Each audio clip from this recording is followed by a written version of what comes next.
Welcome to Craftlit, the podcast for crafters who love books. My name is Heather Ordover, and I'm podcasting from where the Delaware River meets the Old York Road, New Hope, Pennsylvania. Episode 587, Cooperative Chaos. This episode of Craftlit is brought to you by you. Thank you. Well, hello. How are you? I am well. I was able to go walk across the Delaware River this morning on a bridge, not on the water. I realized that kind of sounded funny. It was lovely, still a little chilly, but lovely nonetheless. So I am feeling good, and even better, I got to listen to Joan of Arc when I was walking across the bridge, and I'm so excited because today's chapters are awesome. We're going to do 3 chapters from book 2 today. But first, I have some cool little funky things for you.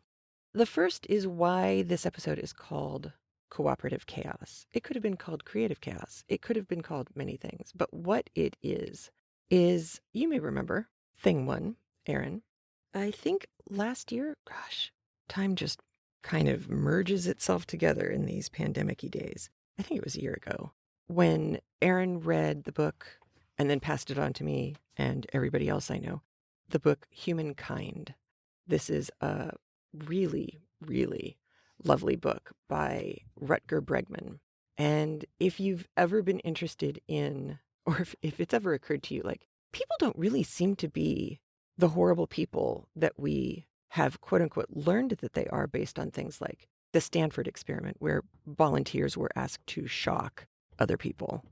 Or you may have heard stories of actual, it really happened, Lord of the Flies incident in the South Seas. I think it was around New Zealand, where some boys, older boys, like teenage boys, went out, borrowed somebody's sailing boat. I think borrowed should be in air quotes, and got shipwrecked. There was a storm that came up. They got shipwrecked on an island. I think they were there for 8 months. The popular media goes out and says, oh, Lord of the Flies. In reality, the kids and the person that they borrowed the ship from are all still friends. And I think all but only one has passed. It's over and over again, the book Humankind shows us that we are actually much better people than we think we are, over and over again. Including, if I am recalling this correctly, that the Neanderthals, as we have learned over the last, decade, the Neanderthals were probably smarter than Homo sapiens, better equipped in many, many ways, and they just had a lot going for them. And yet, Homo sapiens won out, ultimately, in the end. And that always seemed very strange to me as we started to learn more about Neanderthals. Well, Humankind makes it clear what went wrong for them. And it was that they were, I don't know if they were a race of introverts or not, but they were not as good at working cooperatively as Homo sapiens were. We have this one enormous benefit. We do really well when we work together towards a common goal in a group. So why am I talking about this? I am talking about this because I have linked out in the show notes, and I've taken a screenshot so you can at least see a piece of this up close. But I have linked out to what will, on first blush, look like a giant flustercluck of color. Like, there is no way that this image, when you open it, could possibly be meaningful at all. If you look at the screenshot that I'm sharing with you, you'll see the British flag, a little ode to the NHS, a bunch of different flags of the world, the trans flag, everything is just piled up in this one section. And I mean section, small section of this larger work of art.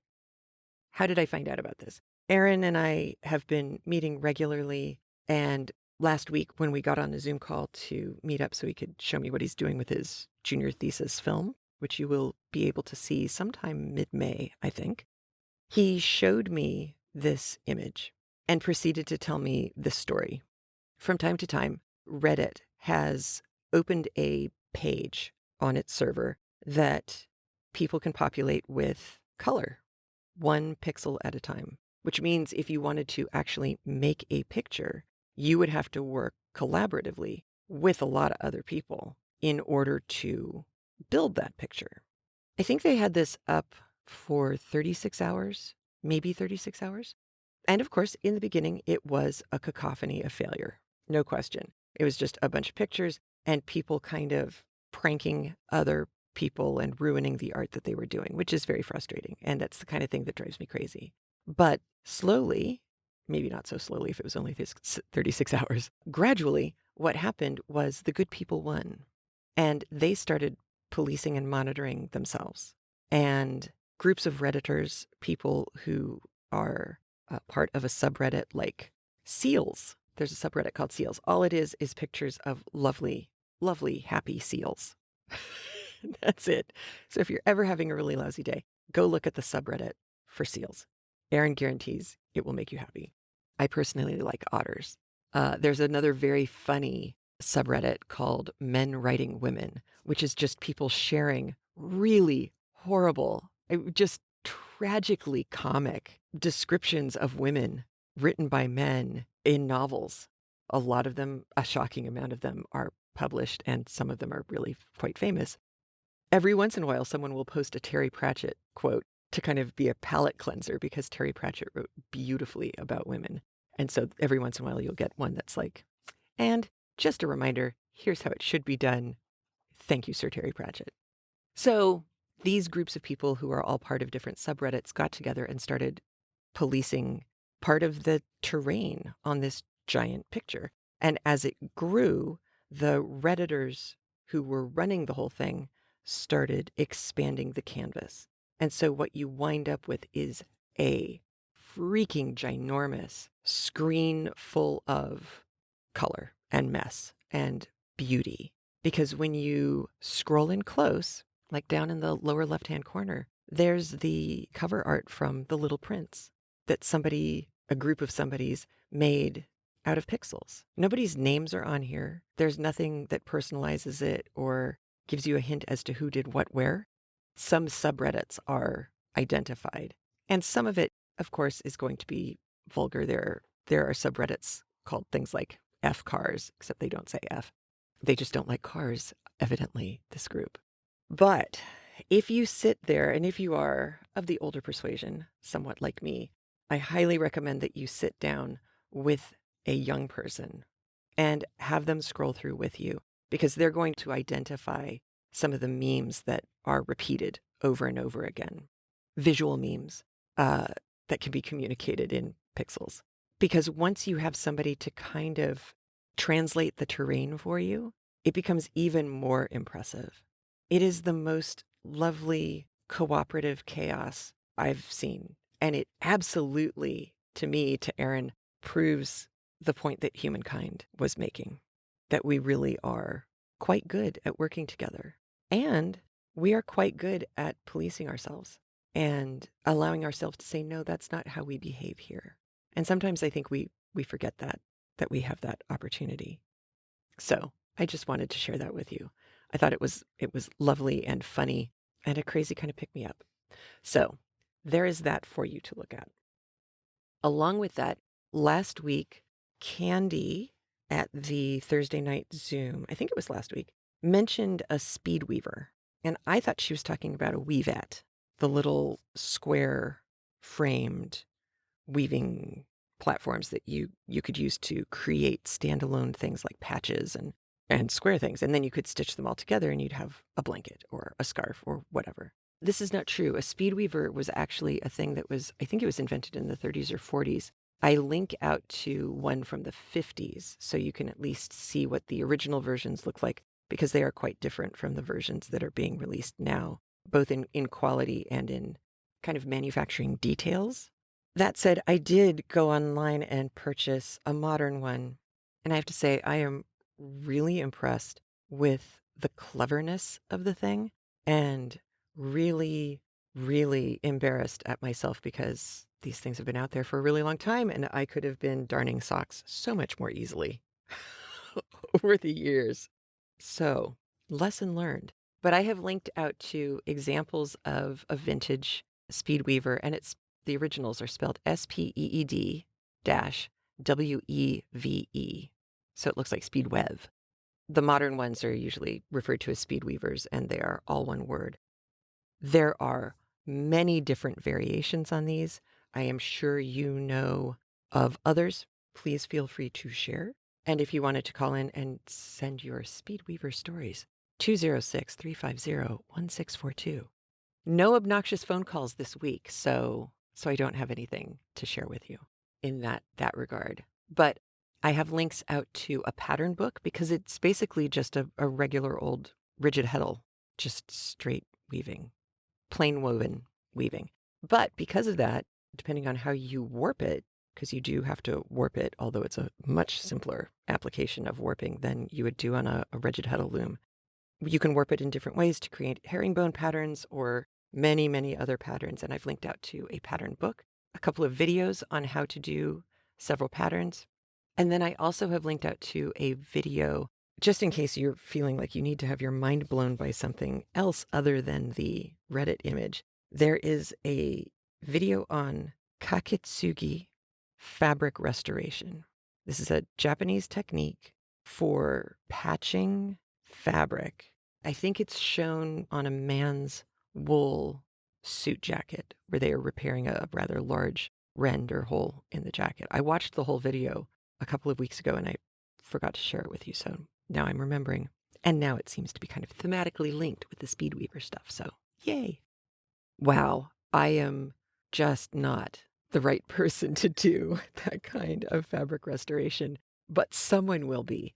And I hope that this excites you and turns you on to a new cool thing that you can do for kind of a make do and mend moment. So Joan of Arc, we are starting today book 2 officially. And book 2 is, as I mentioned, where we start to move ourselves into the territory of historic fact.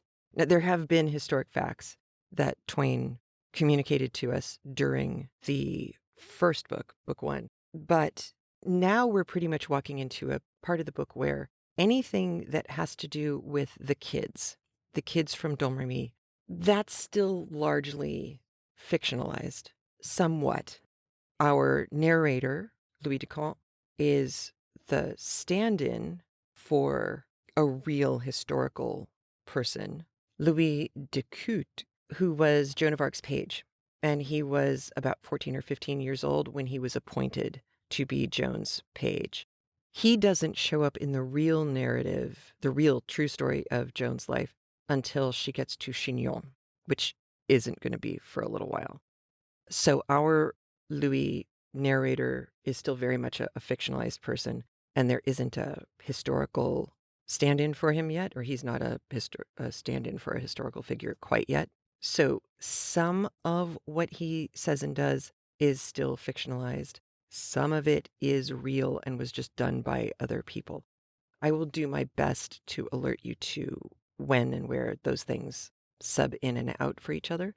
But for today, for the most part, Louis is just narrating reality for us.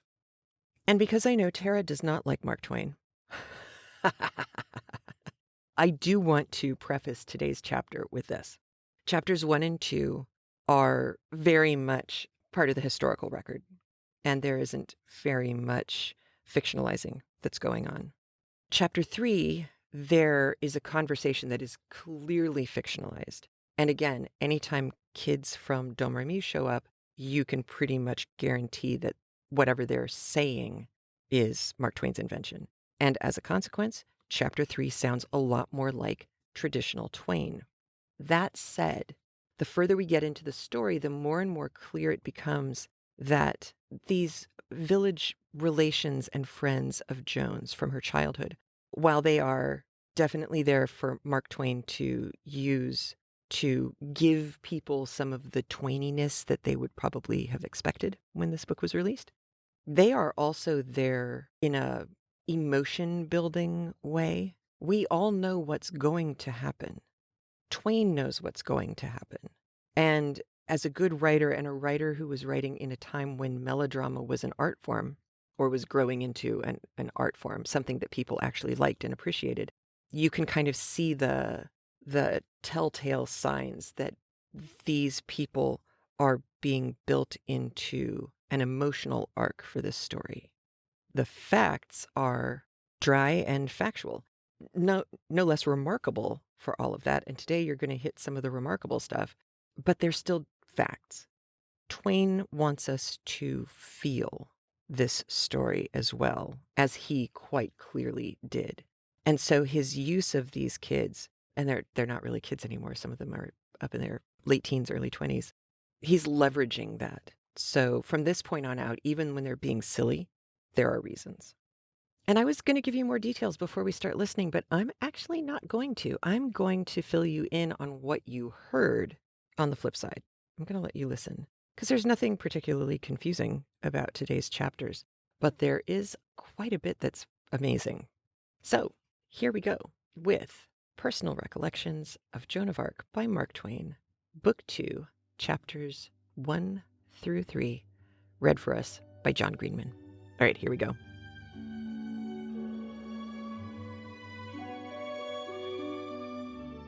Personal Recollections of Joan of Arc by Mark Twain, Book 2, In Court and Camp, Chapter 1, Joan Says Goodbye.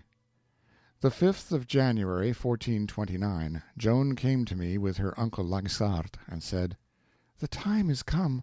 My voices are not vague now, but clear, and they have told me what to do. In 2 months I shall be with the Dauphin." Her spirits were high and her bearing martial. I caught the infection, and felt a great impulse stirring in me that was like what one feels when he hears the roll of the drums and the tramp of marching men. "I believe it," I said. "I also believe it," said Laxart. "If she had told me before that she was commanded of God to rescue France, I should not have believed it. I should have let her seek the governor by her own ways and held myself clear of meddling in the matter, not doubting she was mad. But I have seen her stand before those nobles and mighty men, unafraid, and say her say. And she had not been able to do that but by the help of God. That I know. Therefore with all humbleness I am at her command, to do with me as she will." "My uncle is very good to me," Joan said. "I sent and asked him to come and persuade my mother to let him take me home with him to tend his wife, who is not well. It is arranged, and we go at dawn tomorrow. From his house I shall go soon to Vaucouleurs, and wait and strive until my prayer is granted. Who were the 2 cavaliers who sat to your left at the governor's table that day?" "One was Sieur Jean de Novelompont de Metz, the other the Sieur Bertrand de Poulengy." Good metal both. I marked them for men of mine. What is it I see in your face? Doubt?" I was teaching myself to speak the truth to her, not trimming it or polishing it. So I said, "They considered you out of your head, and said so. It is true they pitied you for being in such misfortune, but still they held you to be mad." This did not seem to trouble her in any way or wound her. She only said, "The wise change their minds when they perceive that they have been in error. These will. They will march with me. I shall see them presently. You seem to doubt again. Do you doubt?" "No, not now. I was remembering that it was a year ago, and that they did not belong here, but only chanced to stop a day on their journey." "They will come again. But as to matters now in hand, I came to leave with you some instructions. You will follow me in a few days. Order your affairs, for you will be absent long." "Will Jean and Pierre go with me?" "No.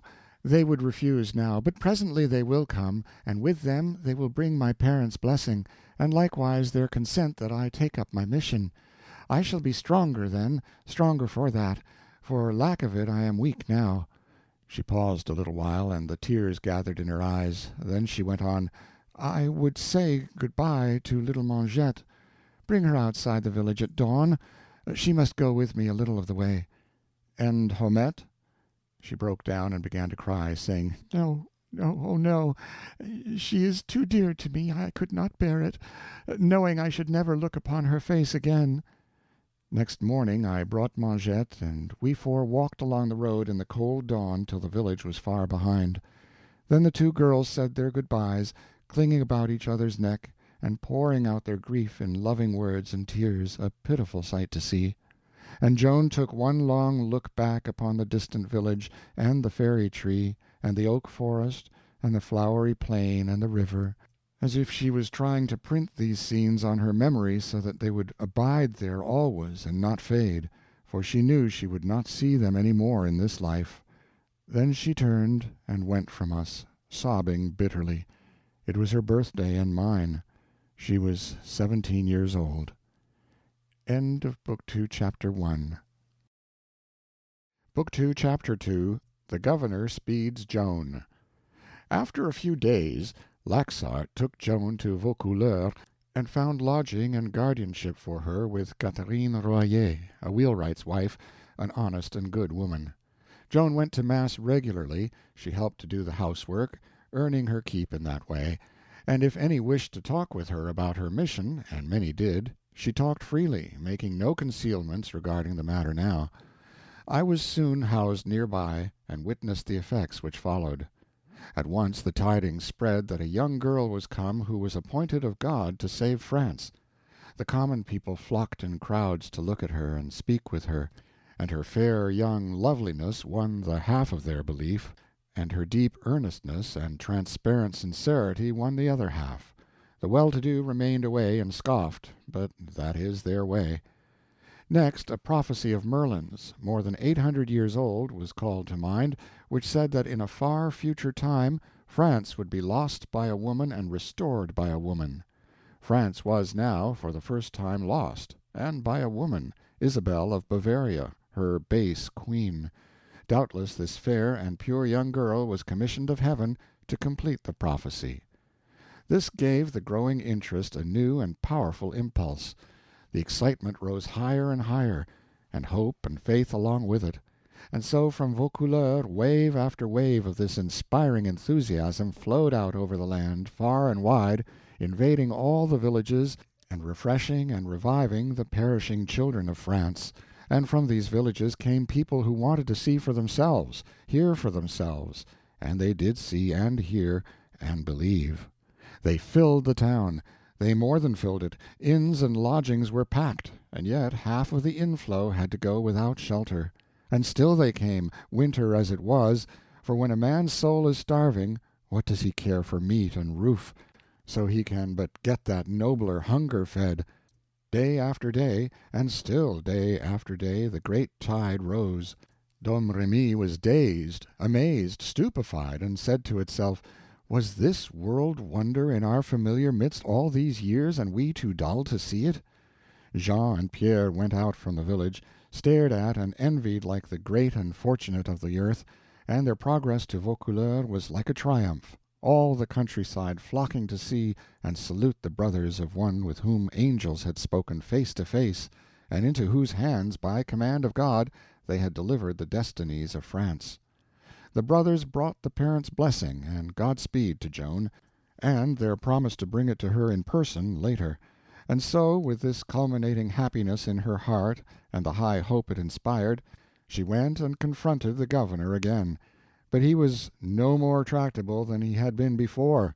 He refused to send her to the king. She was disappointed, but in no degree discouraged. She said, "I must still come to you until I get the men-at-arms, for so it is commanded, and I may not disobey. I must go to the Dauphin, though I go on my knees." I and the two brothers were with Joan daily, to see the people that came and hear what they said, and one day, sure enough, the Sieur Jean de Metz came. He talked with her in a petting and playful way, as one talks with children, and said, "What are you doing here, my little maid? Will they drive the king out of France, and shall we all turn English?" She answered him in her tranquil, serious way, "I am come to bid Robert de Baudricourt take or send me to the king, but he does not heed my words." "Ah, you have an admirable persistence, truly. A whole year has not turned you from your wish. I saw you when you came before."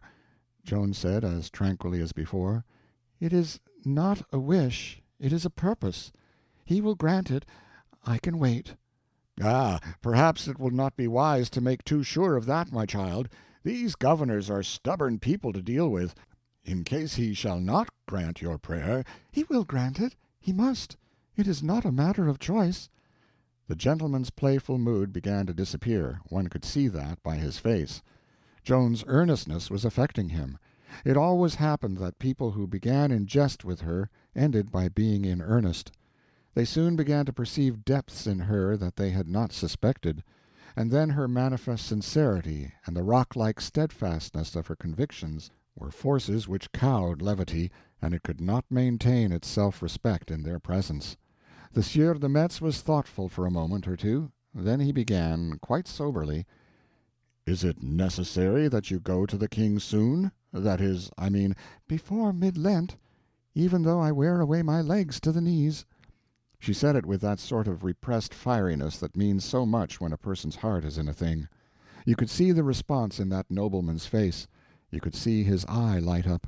There was sympathy there. He said, most earnestly: "God knows I think you should have the men-at-arms, and that somewhat would come of it. What is it that you would do? What is your hope and purpose?"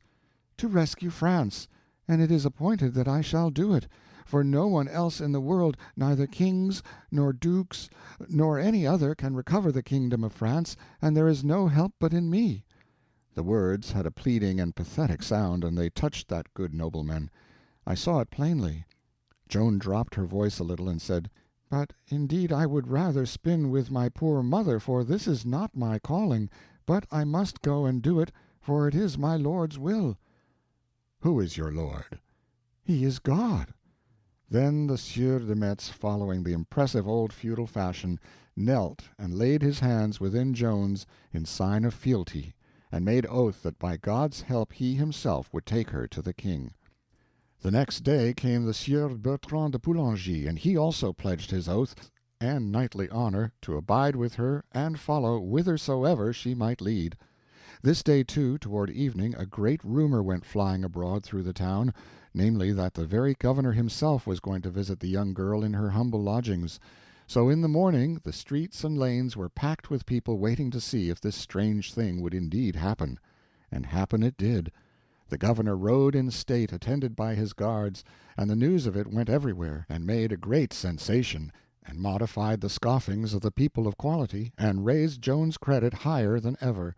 The governor had made up his mind to one thing: Joan was either a witch or a saint, and he meant to find out which it was.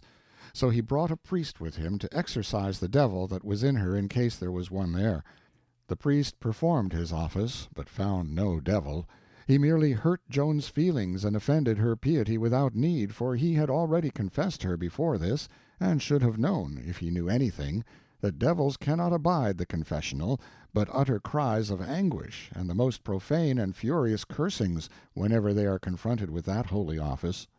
The governor went away troubled and full of thought, and not knowing what to do. And while he pondered and studied, several days went by, and the 14th of February was come. Then Joan went to the castle and said: "In God's name, Robert de Baudricourt, you are too slow about sending me, and have caused damage thereby, for this day the Dauphin's cause has lost a battle near Orleans, and will suffer yet greater injury if you do not send me to him soon." The governor was perplexed by this speech, and said: "Today, child? Today? How can you know what has happened in that region today? It would take 8 or 10 days for the word to come." "My voices have brought the word to me, and it is true. A battle was lost today, and you are in fault to delay me so." The governor walked the floor a while, talking within himself, but letting a great oath fall outside now and then, and finally he said: "Hark ye, go in peace and wait. If it shall turn out as you say, I will give you the letter and send you to the king, and not otherwise."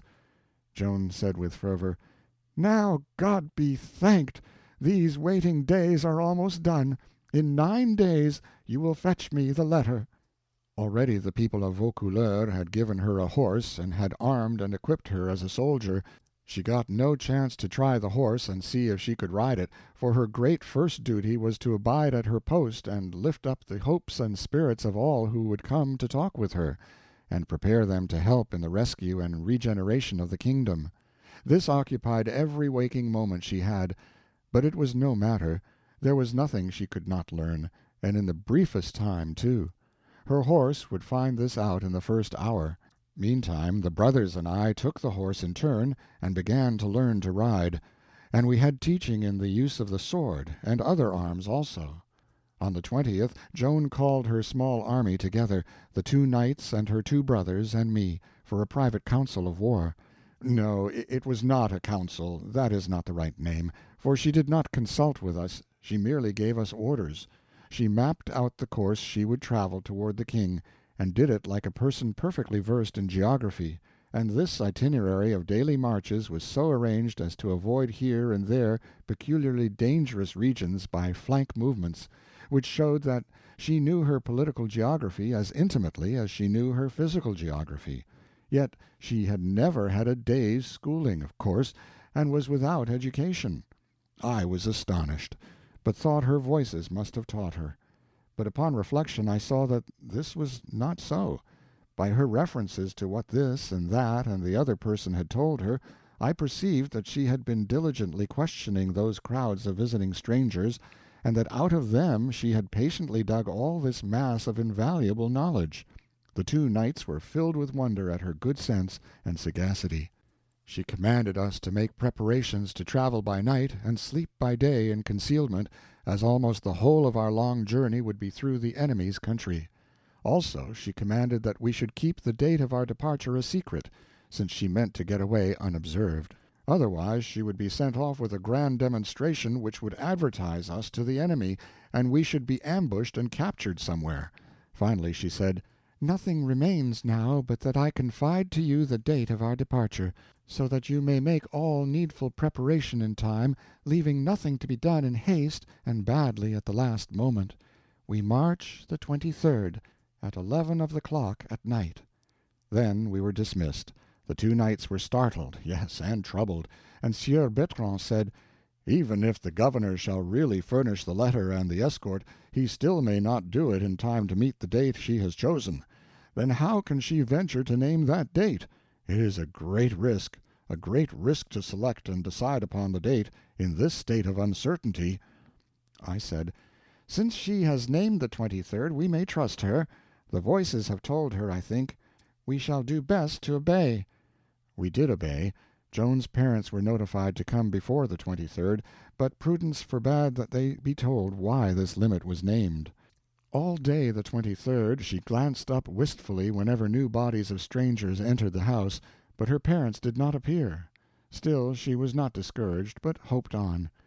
But when night fell at last, her hopes perished and the tears came. However, she dashed them away and said, "It was to be so, no doubt it was so ordered. I must bear it, and will." Demetz tried to comfort her by saying, "The governor sends no word. It may be that they will come tomorrow, and—" He got no further, for she interrupted him, saying, "To what good end? We start at 11 tonight." And it was so.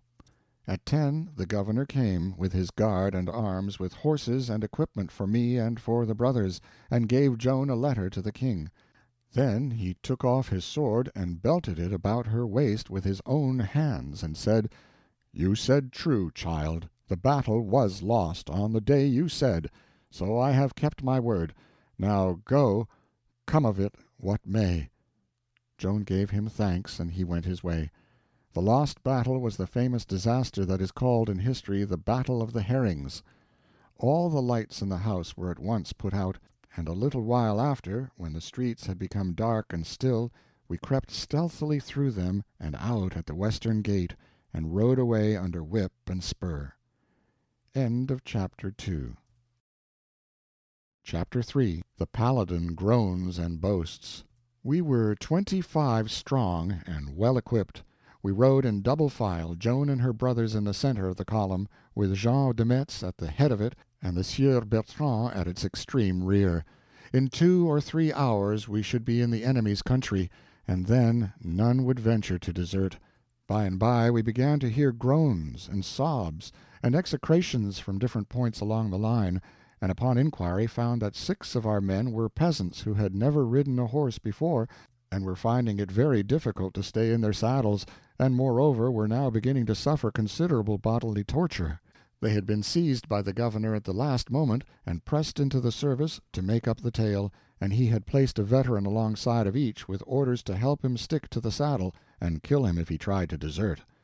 These poor devils had kept quiet as long as they could, but their physical miseries were become so sharp by this time that they were obliged to give them vent. But we were within the enemy's country now, so there was no help for them. They must continue the march, though Joan said that if they chose to take the risk they might depart. They preferred to stay with us.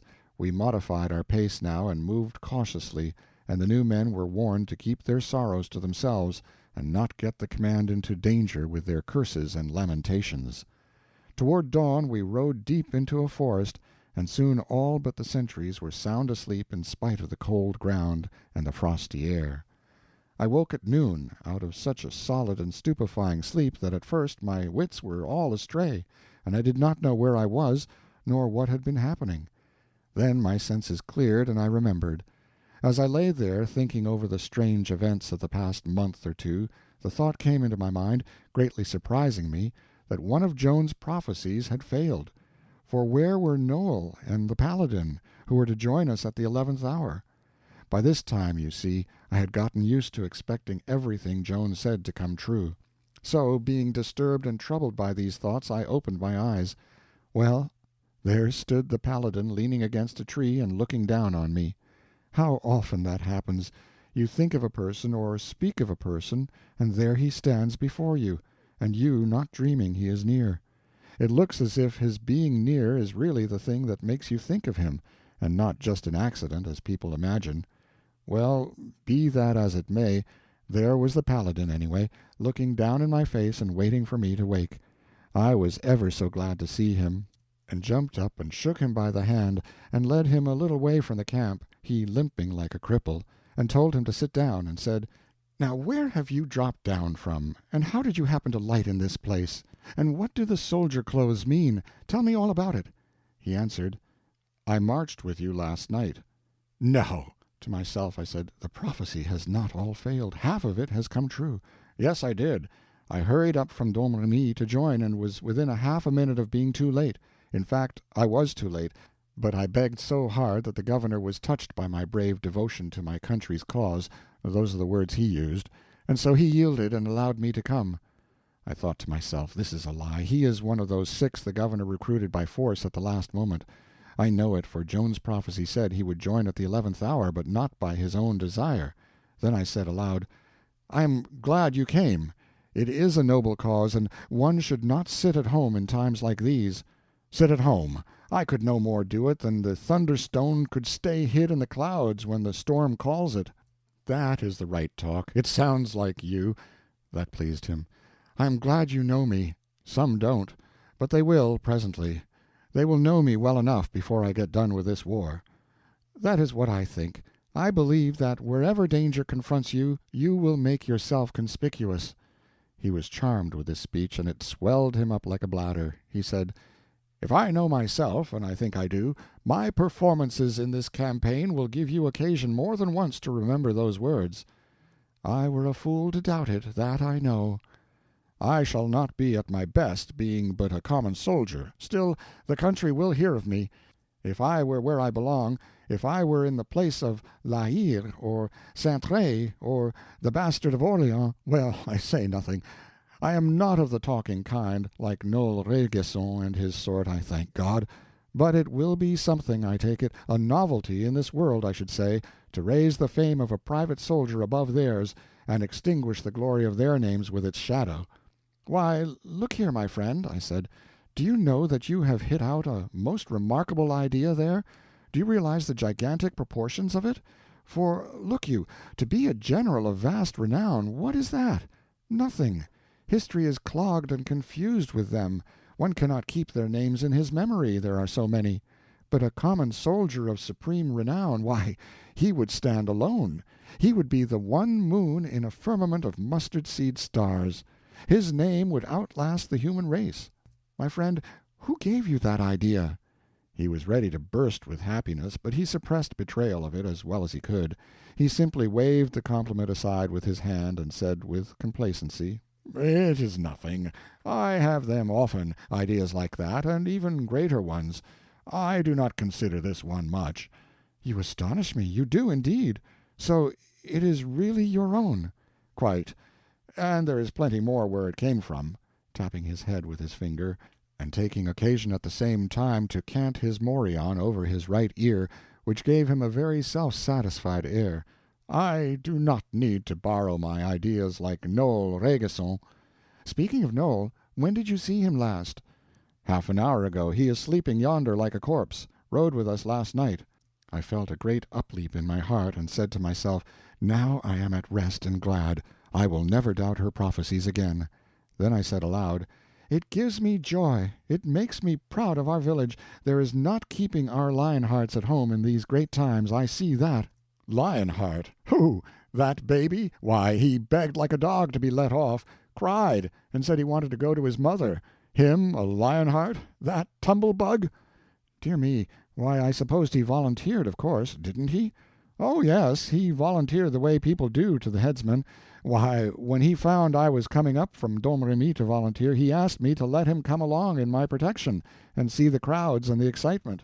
Well, we arrived, and saw the torches filing out of the castle, and ran there, and the governor had him seized, along with 4 more, and he begged to be let off, and I begged for his place, and at last the governor allowed me to join, but wouldn't let Noel off, because he was disgusted with him, he was such a crybaby. Yes, and much good he'll do the king's service. He'll eat for 6 and run for 16. I hate a pygmy with half a heart and 9 stomachs. "Why, this is very surprising news to me, and I am sorry and disappointed to hear it. I thought he was a very manly fellow." The Paladin gave me an outraged look and said, "I don't see how you can talk like that. I'm sure I don't. I don't see how you could have got such a notion. I don't dislike him, and I'm not saying these things out of prejudice, for I don't allow myself to have prejudices against people. I like him and have always comraded with him from the cradle, but he must allow me to speak my mind about his faults, and I am willing he shall speak his about mine, if I have any. And true enough, maybe I have, but I reckon they'll bear inspection. I have that idea, anyway. A manly fellow! You should have heard him whine and wail and swear last night because the saddle hurt him. Why didn't the saddle hurt me? Pooh! I was as much at home in it as if I had been born there. And yet it was the first time I was ever on a horse. All those old soldiers admired my riding. They said they had never seen anything like it. But him, why, they had to hold him on all the time." An odor as of breakfast came stealing through the wood. The Paladin unconsciously inflated his nostrils in lustful response, and got up and limped painfully away, saying he must go and look to his horse. At bottom he was all right, and a good-hearted giant, without any harm in him, for it is no harm to bark, if one stops there and does not bite, and it is no harm to be an ass, if one is content to bray and not kick. If this vast structure of brawn and muscle and vanity and foolishness seemed to have a libelous tongue, what of it? There was no malice behind it, and besides, the defect was not of his own creation. It was the work of Noel Rainguesson, who had nurtured it, and fostered it, built it up and perfected it, for the entertainment he got out of it. His careless light heart had to have somebody to nag and chafe and make fun of. The Paladin had only needed development in order to meet its requirements. Consequently, the development was taken in hand and diligently attended to and looked after, gnat and bull fashion, for years, to the neglect and damage of far more important concerns. The result was an unqualified success. Noel prized the society of the Paladin above everybody else's. The Paladin preferred anybody's to Noel's. The big fellow was often seen with the little fellow, but it was for the same reason that the bull is often seen with the gnat. With the first opportunity I had a talk with Noel. I welcomed him to our expedition, and said, "It was fine and brave of you to volunteer, Noel." His eye twinkled, and he answered, "Yes, it was rather fine, I think. Still, the credit doesn't all belong to me. I had help." "Who helped you?" "The governor." "How?" "Well, I'll tell you the whole thing.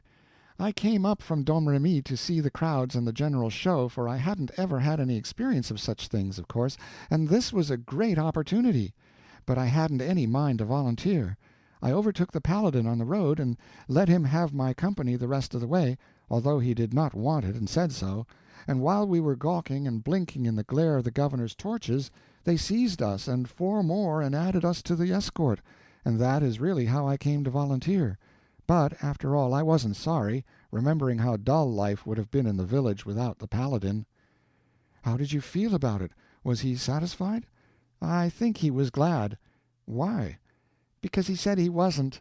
He was taken by surprise, you see, and it is not likely that he could tell the truth without preparation. Not that he would have prepared if he'd had the chance, for I do not think he would. I am not charging him with that. In the same place of time that he could prepare to speak the truth, he could also prepare to lie.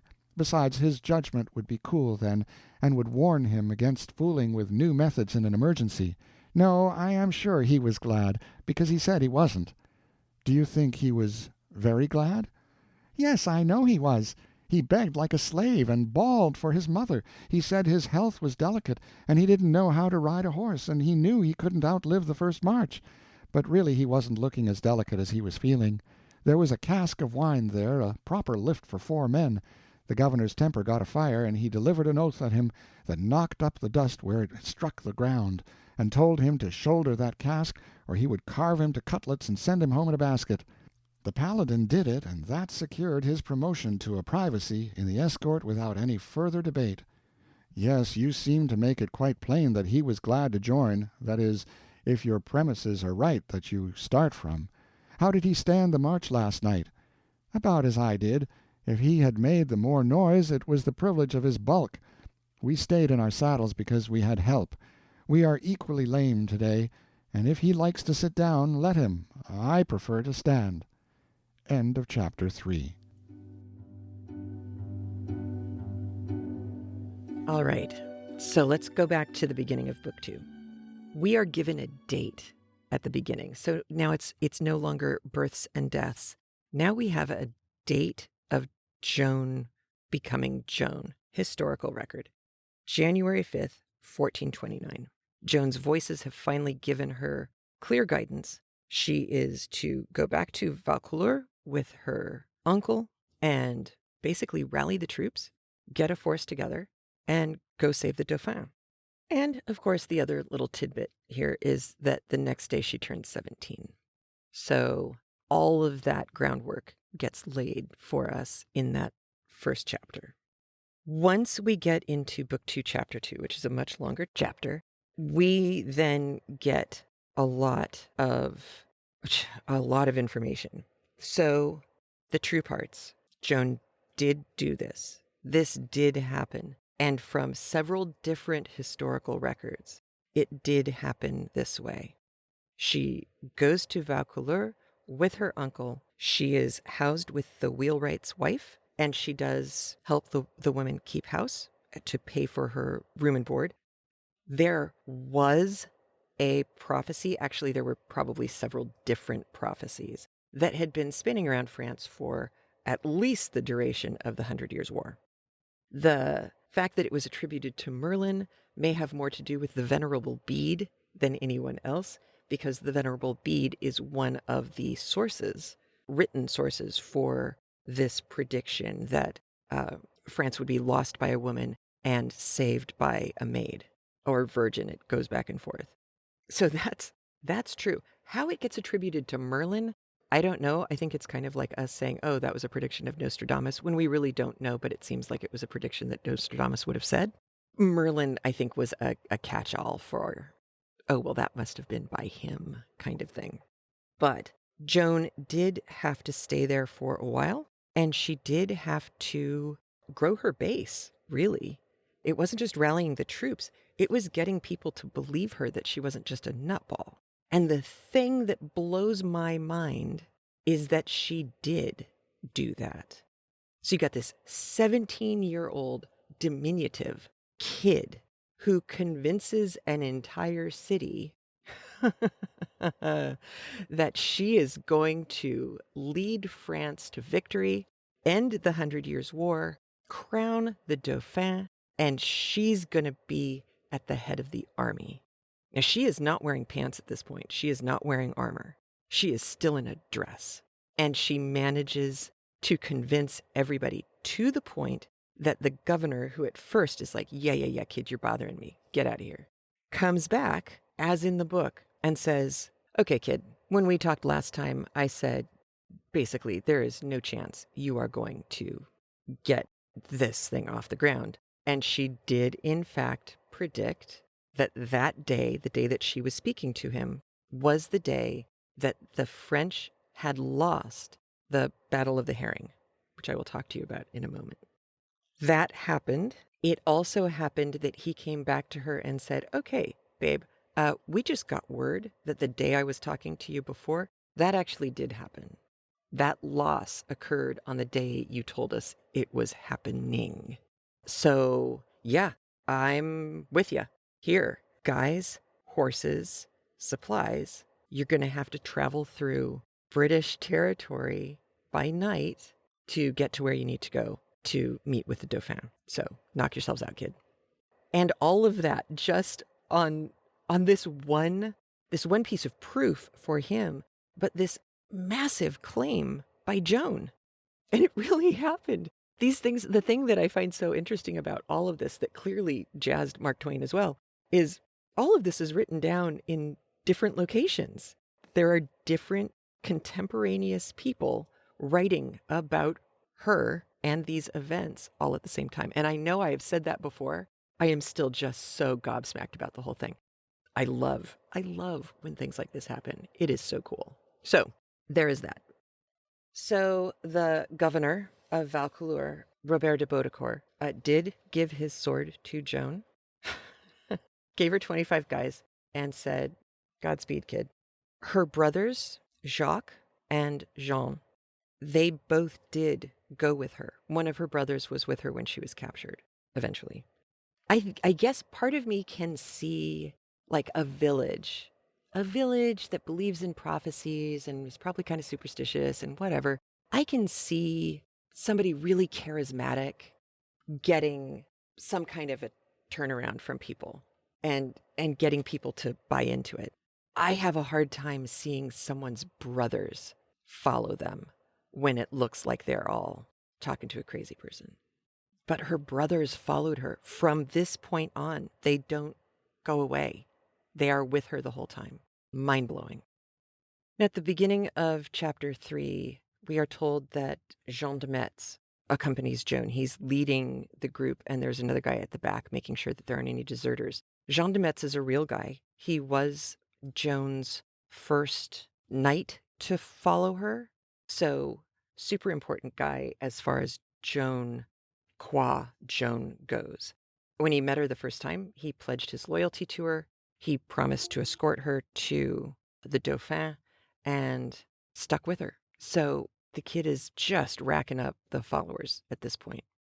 And then, of course, there's all the stuff between Louis and the Paladin, and that's all made up. But that's fine, too, because, number one, it's Twain doing his Twainy thing, and everybody but Tara. I don't mean to call you out, Tara. People who like Twain will get a kick out of those parts. Twain ends that section with the commentary from Noel, making it clear what reality was and how things actually looked, and also making allowances for the Paladin. I thought Louis de Camps' point that Noel was really the creator of the Paladin was interesting. And again, it requires that people accept misbehavior in order for misbehavior to thrive. This isn't so much misbehavior, though, as much as it is just getting a kick out of somebody's extraordinary ego, when, in fact, it's just their covering for not having a lot going for it. But that is a very Twain thing to poke fun at. But I promised you I was going to tell you about the Battle of the Herrings. So called because there was a big load of fish that was being transported to the English forces by, in fact, Sir John Falstaff. Yes. So they are trying to resupply. Of course, in order to resupply, the British have to get their supplies through French-controlled territory in France, because that's where we are. Charles of Bourbon, Count of Claremont, was in charge of the French forces. And he had a Scottish regiment with him who were being led by John Stewart of Darnley. They had plans, but evidently the Count of Claremont was not such a great communicator, because what happened, the French outnumbered the British by quite a bit. Agincourt had already happened, so the French now know that the British have these longbows and that they're going to have to use some kind of tactic that will help them not get butchered the way that they did at Agincourt. They had access to brand new military technology. They had gunpowder artillery. This was pretty new, and they didn't really know what they were doing. So they start bombarding where the British are dug in, because the British did dig in. They had time.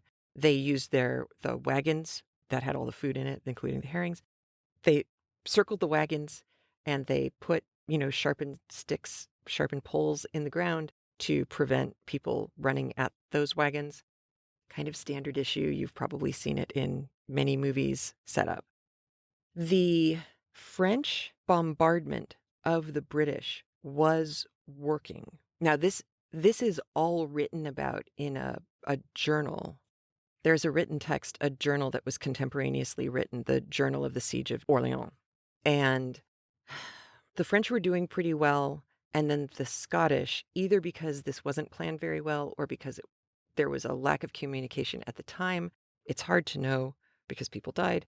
The Scottish go for berserker mode and just kind of went hellbent for leather into the British forces. Now, all of a sudden, the French are watching this going, hey, they're getting in the way of our blasts. So, darn it, we have to stop the bombardment.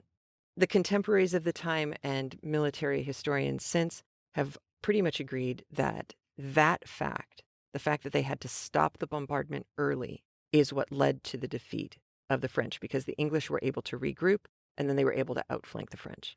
So it was not something that should have been lost. It happened the day Joan said it happened, and it's really pretty sad and would probably have been forgotten as just part of the wash of the 100 Years' War, except that it plays such a critical, not a critical role, but it happens at a critical moment in the actual true historical story of Joan of Arc.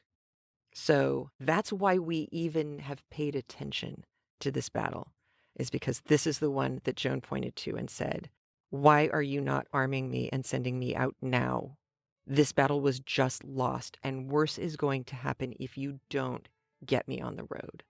And that's why this actually has websites about it, all because of Joan. All right, I am going to leave you because I am going to go cook for Passover. And you have a great Passover or Easter or full moon, whatever it is that you are celebrating. Celebrate it well, celebrate it safely. Philadelphia is reimposing its mask mandate as of today. I have a feeling we're going to see more of that. Yeah. So be well, be safe, take care of yourself, take care of each other, and I will talk to you soon. All right. Have a good one. Bye. If you like what you hear on Craftlit, please review us on iTunes, like us on Facebook, join in the fun in our Facebook group, which is Craftlit Annotated Audiobooks. Always the nicest group of people you're going to find on Facebook, and the place where you can come to and say, nobody else was going to understand this, but I knew you all would. And of course, thank you for your support of Craftlit. And remember, if your hands are too busy to pick up a book, at least you can turn one on.